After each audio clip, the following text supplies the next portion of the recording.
Assalamualaikum warahmatullahi wabarakatuh. Selamat pagi teman-teman Rudat FM. Berjumpa kembali dengan Rudat FM. Kali ini di kota Jakarta. Sudah lama ya kita tidak kembali ke Jakarta. Hari ini hari Kamis 10 Juli 2025 pukul 10:20 menit. Rudat FM berada di sekitar kawasan transit Duku Atas. Ada di Jalan Tanjung Karang ya teman-teman. Kawasan transit Duku Atas, stasiun MRT Duku Atas BNI.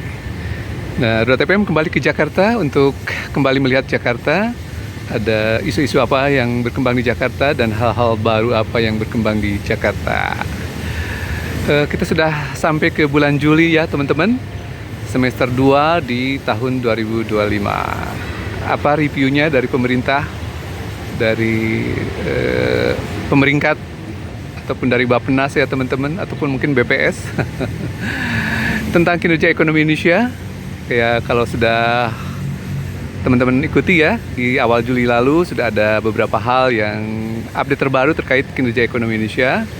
Salah satunya bahwa pertumbuhan ekonomi Indonesia yang dicanangkan untuk tahun 2025 adalah 5,2%. Hingga sekarang ini sudah lewat kuartal 2, namun laporannya tentu saja belum muncul ya teman-teman. Kemungkinan tidak akan tercapai ya pertumbuhan ekonomi sebesar 5,2% dari target yang sudah dicanangkan di APBN 2025 ini.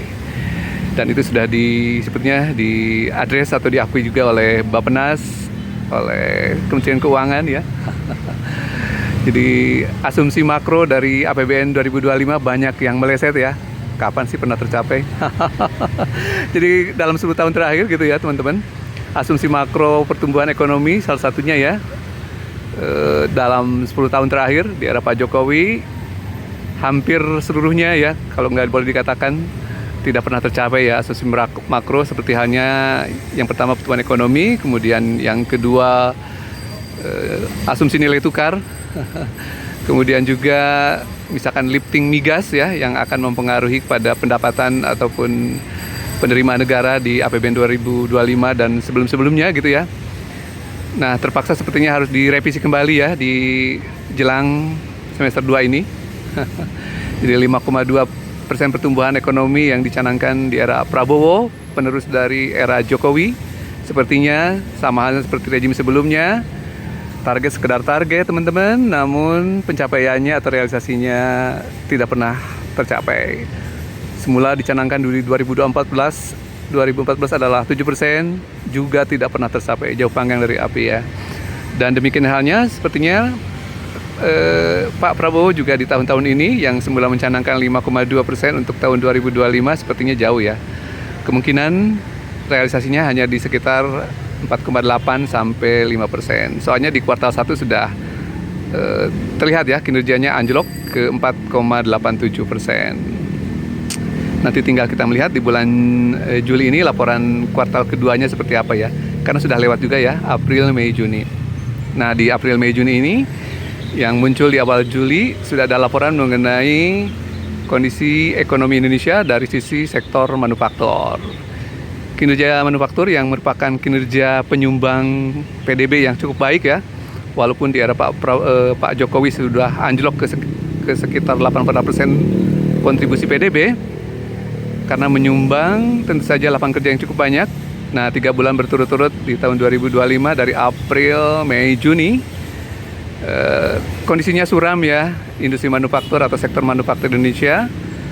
Bahkan menurut data merupakan pencapaian paling buruk di ASEAN ya, dari negara-negara pesaing industri Indonesia seperti Vietnam, kemudian Malaysia dan Thailand. Bahkan di regional ada Korea, Jepang juga. Indonesia ketinggalan ya, kedodoran kondisi kinerja industri manufaktur atau sektor manufaktur yang dalam kondisi decrease atau menurun. Sementara Thailand sangat-sangat baik ya dalam kondisi ekspansif, berada nilainya sekitar 51% lebih ya teman-teman. Sementara 50% maksud saya. Sementara indeks Indonesia saat ini sekitar 46 sekian ya teman-teman. Jadi 3 bulan berturut-turut nilai PMI Purchasing Manager Index Manufaktur Indonesia yang menunjukkan permintaan daya beli ya dalam kondisi kontraksi atau menurun. Nah, lalu kita berharap dari mana lagi ya sektor-sektor Indonesia yang bisa diandalkan untuk menyumbang pertumbuhan ekonomi dari sisi produksi. Jadi seperti diketahui bahwa di era Pak Harto, dulu industri manufaktur kita menyumbang cukup banyak ya, hampir sekitar 30% dari PDB tahunan. Sayangnya di era reformasi, terutama di era Pak Jokowi, malah anjlok ke sekitar 18%, 19% saat ini ya. Padahal industri manufaktur menyumbang penyediaan tenaga kerja yang cukup banyak ya.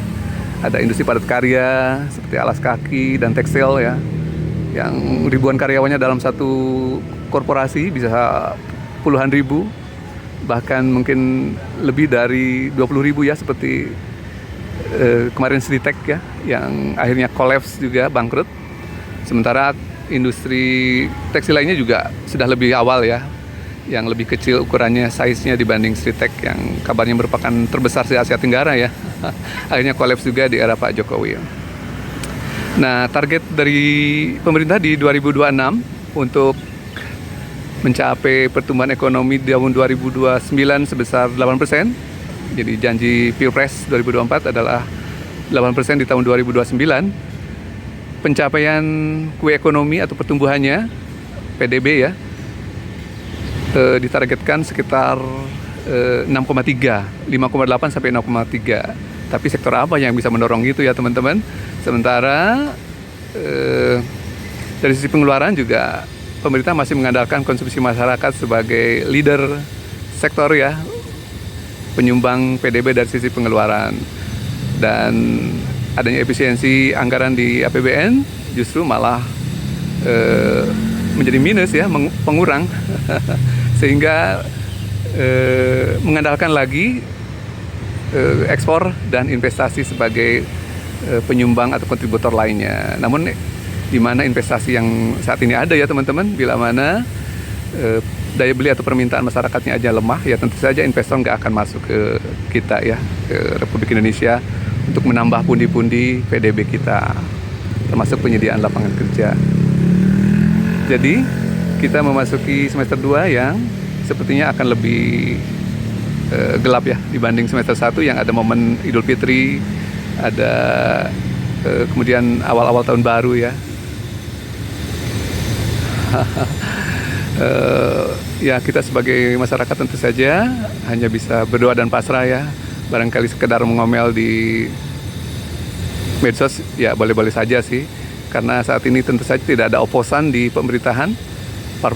Partai politik semuanya adalah tentu saja mendukung pemerintahan ya, tidak ada oposan yang resmi di DPR, dan ini menjadi masalah, sehingga peran dari masyarakat di media sosial menjadi sangat penting untuk menjadi check and balance atau oposan atau mengkritisi program-program yang diusung oleh pemerintahan sekarang. Ayo, bagaimana ini pemerintahan?